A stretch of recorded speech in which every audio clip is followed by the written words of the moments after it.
7장 1절부터 27절까지 말씀으로 심판하고 보응하리라, 심판하고 보응하리라, 이런 제목으로 말씀의 은혜를 나누고자 합니다.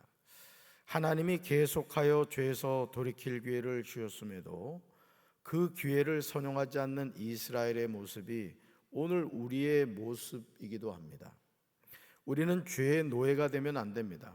성령의 이끌림을 받아야 되고 하나님의 영에 붙잡힌 삶을 살아야 될 줄로 믿습니다.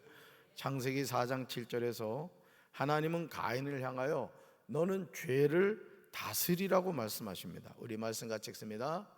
내가 선을 행하면 어찌 낫을 들지 못하겠느냐? 선을 행하지 아니하면 죄가 문에 엎드러져 있느니라. 죄가 너를 원하나 너는 죄를 다스릴지니라. 아멘. 얼마나 감사합니까? 그러나 가인은 죄를 다스리지 못했고 의로운 동생 아벨을 들에 있을 때 쳐 죽입니다.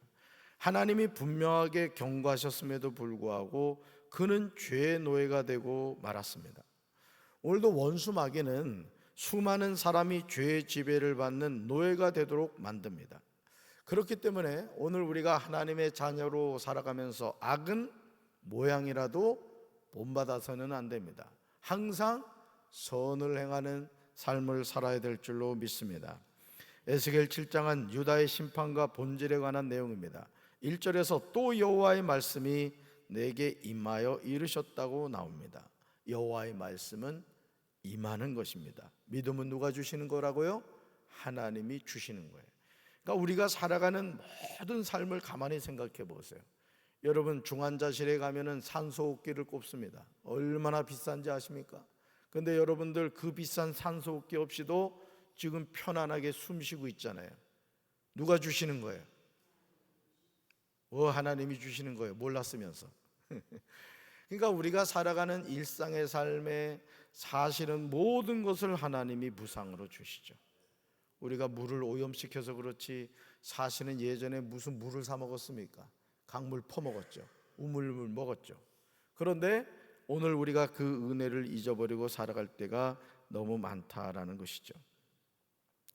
여러분 오늘 1절에서 여호와의 말씀이 이르렀다 이렇게 말씀하고 있는데 여러분 그 말씀이 우리에게 주어집니다. 우리는 그 말씀을 들어야 합니다. 우리가 사는 비결이에요.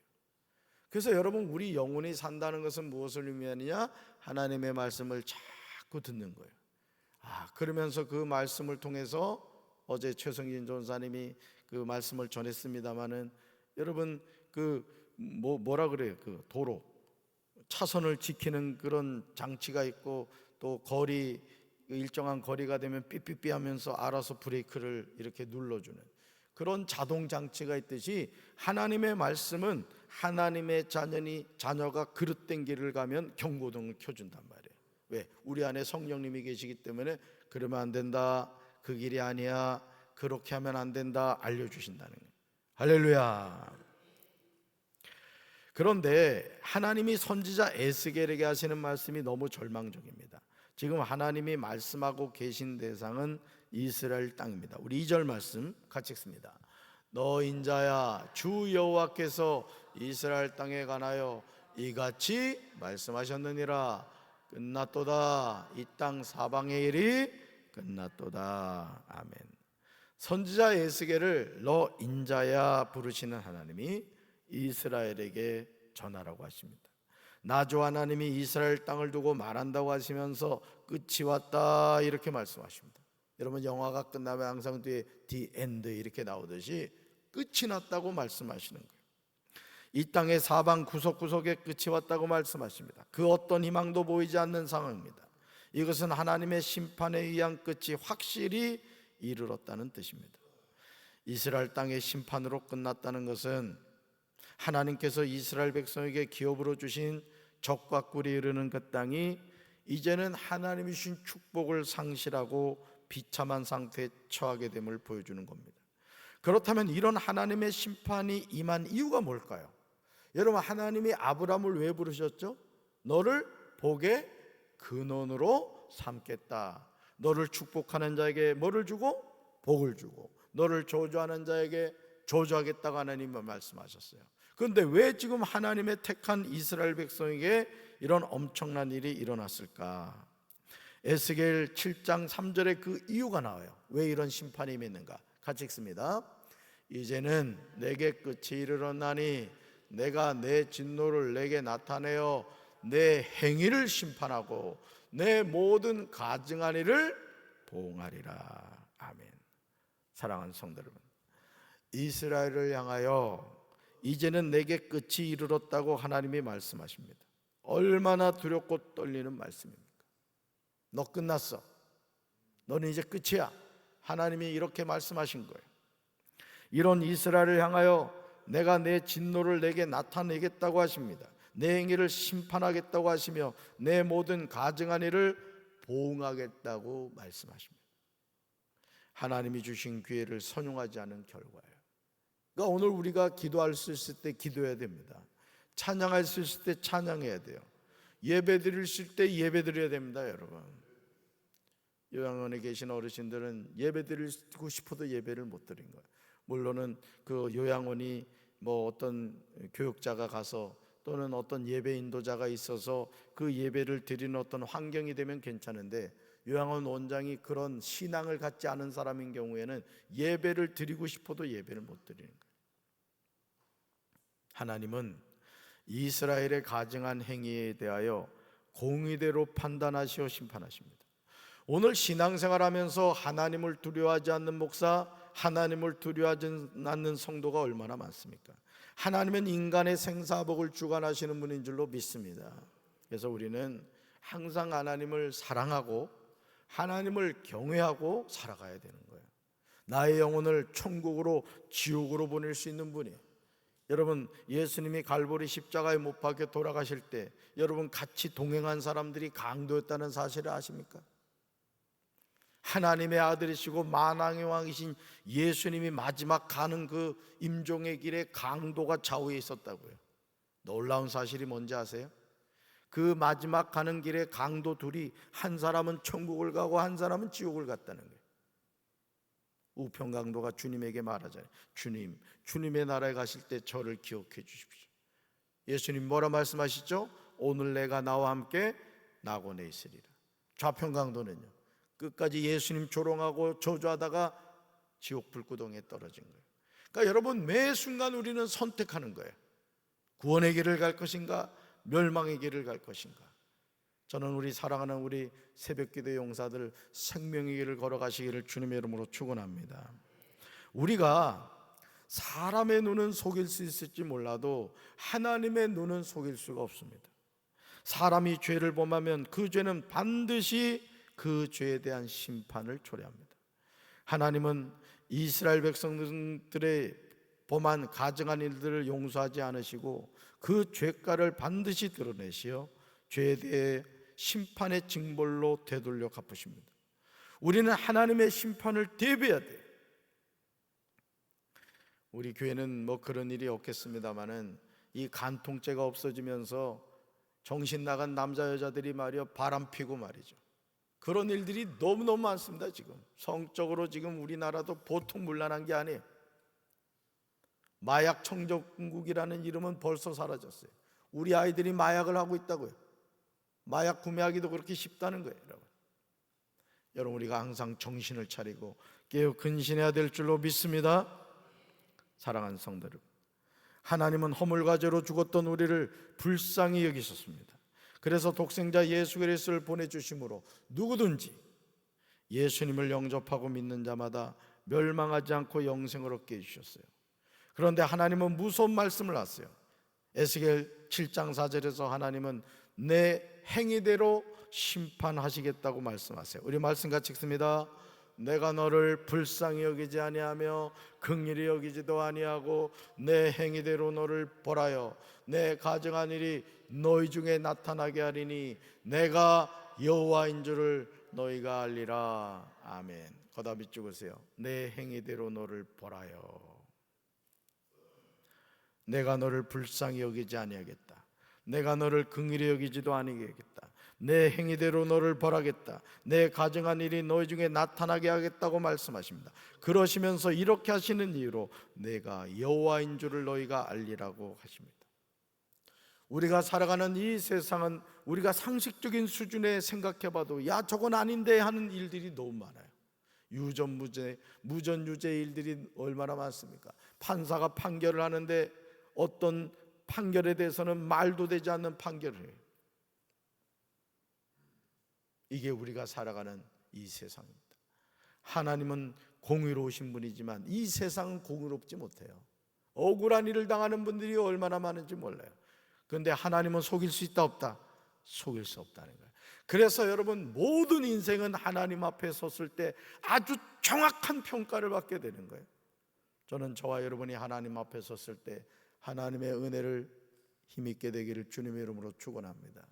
지금은 부족한 것이 많고 속상한 것이 많고 억울한 일이 많다고 할지라도 하나님 바라보시면 하나님이 한순간에 여러분의 그 마음을 확 풀어주실 줄로 믿습니다. 그래서 우리는 하나님만 바라보며 살아야 되는 거예요. 할렐루야. 하나님은 자비롭고 은혜롭고 노하기를 더디하시고 인자와 진실이 많으시며 긍휼이 풍성하신 분이에요. 그런데 이제는 하나님이 이스라엘 족속을 전혀 아껴보지 아니하시며 긍휼히 여기지 아니하시겠다는 것은 그들의 죄악이 얼마나 가증했음을 보여주는 거예요. 하나님은 이스라엘 족속의 죄악을 그들에게 돌려보내시는 거예요. 여러분 우리 산에 가서 야호 하면 어떤 메아리가 들려와요? 야호 하고 들려오는 거예요. 호야 하고 들려오지 않는다고요. 오늘 우리가 살아가는 이 삶의 걸음, 오늘도 이 하루를 살아갑니다. 8월 11월 하루를 살아가요. 그런데 여러분 아십니까? 우리의 삶이 하나님 나라의 녹화가 된다는 거예요. 그리고 우리의 삶에 대한 평가가 있다는 것이죠. 하나님을 떠난 인생이 잘 될 것 같지만 그렇지 않아요. 마귀는 하나님의 백성을 미혹하면서 이 세상 모든 것을 주겠다고 합니다. 나에게 엎드려 경배하면 천하만국을 주겠다고 해요. 하지만 하나님이 없는 이 세상은 유익이 없습니다. 그래서 여러분 이 연예인들 가운데 보면은 뭐 스포츠 스타라든지 대표적인 게 최진실 부부 아닙니까? 조성민, 최진실. 스포츠에서 정말 멋지게 성공한 사람이었잖아요. 또 연예계에서도 최진실하면 모든 남자들이 그냥 막 이랬단 말이죠. 그런데 두 사람이 결혼해 행복했습니까? 불행한 인생이 되고 말았죠. 오늘 우리가 살아가는 이 세상은 그렇다는 거예요. 정말 하나님 그분을 바라보지 않으면 이 세상에서 만족이 있다 없다? 있을 수가 없다라는 것입니다. 하나님이 없는 이 세상 것은 유익이 없는 거예요.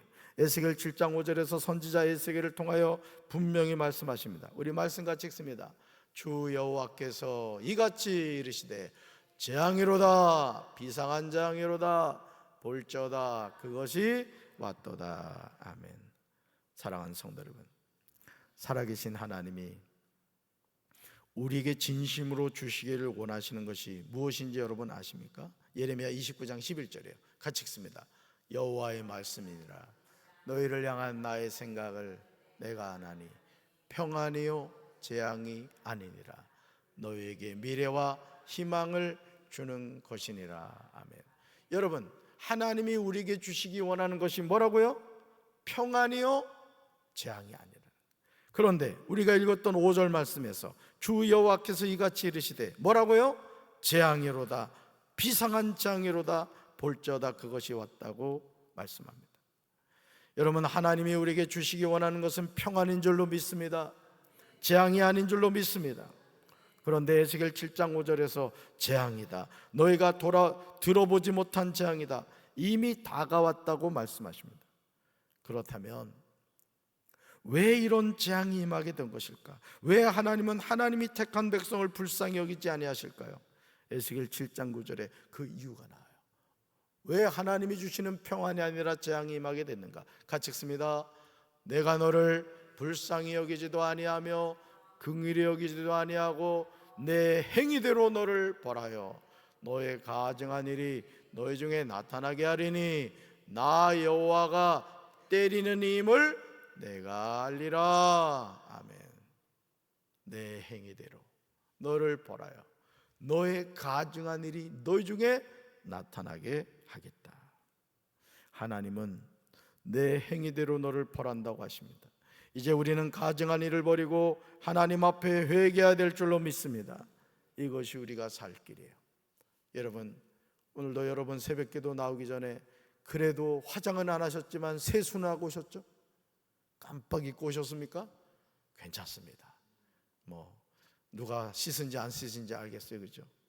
저도 눈이 흐려가지고 여러분 안 씻어도 모릅니다. 걱정 안 하셔도 돼요. 자, 그런데 중요한 것이 있어요. 우리가 하루에도 몇 번씩 얼굴을 씻듯이 우리의 죄를 예수님의 보혈로 씻어야 됩니다. 어제 제가 성화와 영화의 개념을 설명했죠. 우리가 이 땅을 살면서 우리는 성화의 과정을 거쳐가고 있는 거예요. 진행형인 거예요. 영화는 어디에서 맛보게 된다? 천국 갔을 때. 그곳에는 죄가 없어요. 그 어떤 고통과 아픔도 없어요. 그러니까 여러분, 우리의 온전한 구원은 하나님 나라에서 완성되는 거예요. 할렐루야. 넘어질 수 있습니다. 미끄러질 수 있어요. 또 고통당할 수 있어요. 그러나 우리는 천성문을 향하여 오늘도 믿음으로 달려가고 있다는 사실을 기억하시고, 여러분이 하나님을 바라봄으로 나의 능력 되시고 반석 되시고 요새 되시는 그 주님을 통해서 오늘도 믿음으로 승리하는 우리 성도들 되기를 주님의 이름으로 축원합니다. 가슴에 손 얹겠습니다. 사랑의 주님, 오늘 우리가 이 하루를 살아갑니다. 하나님이 살라고 하시기에 이 하루를 살아갑니다. 허망한 인생을 살아가지 않게 도와주시고, 오늘 주께서 우리에게 살라고 하신 이유와 목적을 깨닫고 믿음 안에서 승리하는 삶을 살게 도와 주시옵소서. 예수님 이름으로 간절히 축복하며 기도합니다. 아멘.